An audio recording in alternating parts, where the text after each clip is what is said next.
Hi everybody, welcome to my YouTube channel Dr.Sreenivas Medical Concepts and my FB page Dr.Sreenivas Concepts.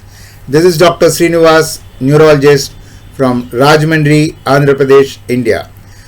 I am also the medical author of the book Focused Neurology. My email is sreeklpm@gmail.com. Today we are going to talk about a very fascinating topic, the peripheral disorders of ocular motility.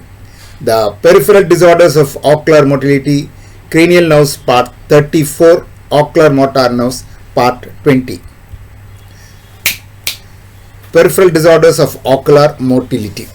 So what are all the peripheral disorders of ocular motility? The peripheral disorders of ocular motility could be disturbance of ocular motility may result from process involving the orbit, causing mechanical limitation of eye movement, or ocular myopathies, that is the muscles, or the neuromuscular junction disorders like myasthenia gravis, or individual ocular motor nerve palsies. So peripheral disorders of ocular motility, the disturbances of ocular motility may result from process involving the orbit itself. Example, thyroid eye disease, which causes mechanical limitation of eye movements, or ocular myopathies, or neuromuscular junction diseases like myasthenia gravis, or individual ocular motor nerve palsy like third nerve, fourth nerve, or sixth nerves. So now let's see one by one. First, let's see the orbital disease. Masses within the orbit may mechanically inhibit the movement of the globe. Individual extraocular muscles may become caught in fracture fragments. Muscle disease. The primary ocular muscle disease may cause impaired motility because of weakness or restriction of movement. For example, the most common restrictive orbitopathy is thyroid eye disease, which makes the muscles unable to relax during contraction of the antagonist. Example, inferior rectus. So there is upgaze limitation.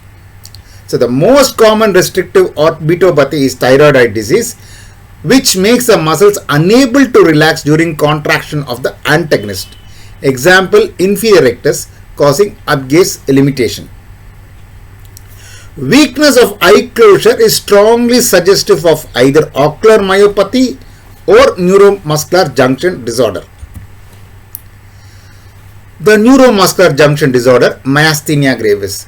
The hallmark of myasthenia gravis is fatigable weakness. The hallmark of myasthenia gravis is fatigable weakness. Morning they may be alright, but as the day progresses they become weaker and weaker.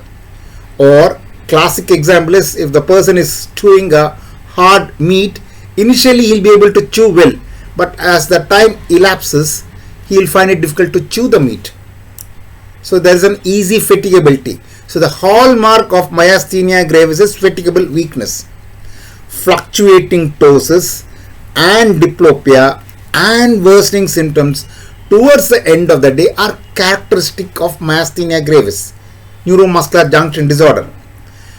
How do we differentiate neuromuscular junction disorder, which causes ptosis and double vision, from third cranial nerve palsy, which also causes double vision and can affect the eye movements? Myasthenia gravis is a neuromuscular junction disorder of skeletal muscle, not smooth muscle, and therefore in myasthenia gravis, though there could be ptosis, though there could be double vision, restriction of eye movements, pupil is always normal. Pupil is always normal in myasthenia gravis because myasthenia gravis is a neuromuscular junction disorder of skeletal muscle, not smooth muscle, whereas pupil is a smooth muscle. Therefore, pupil is always normal in myasthenia gravis. So, involvement of the pupil excludes myasthenia gravis.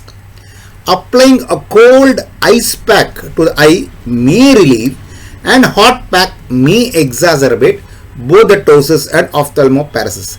In fact, it is known as ice pack test. When we keep cold ice pack to the eye, it increases the conduction and therefore the myasthenia gravis symptoms may become better. So it's a simple bedside test. The development of hypermetric saccades after hydrophonium is highly suggestive of myasthenia gravis. So since it is denervated of its chemical when the hydrophonium is given, it becomes super sensitive, and now there is hypermetric saccades. So the development of hypermetric saccades after hydrophonium is highly suggestive of myasthenia gravis. So these are all the important concepts of the peripheral ocular motor disease. I hope you have enjoyed listening to my concepts. The other important concepts of neurology, I put it in a question answer format in a book, Focused Neurology, written by me, Dr.Sreenivas. It is available online from all leading booksellers, including Amazon. If interested, it could be bought online. If you have enjoyed listening to this lecture on orbit, neuromuscular junction disease, muscle, and restricted myopathies, please like and share the link. But please subscribe to my YouTube channel, Dr. Sreenivas Medical Concepts, and my web page, Dr. Sreenivas Concepts. Thank you. Bye.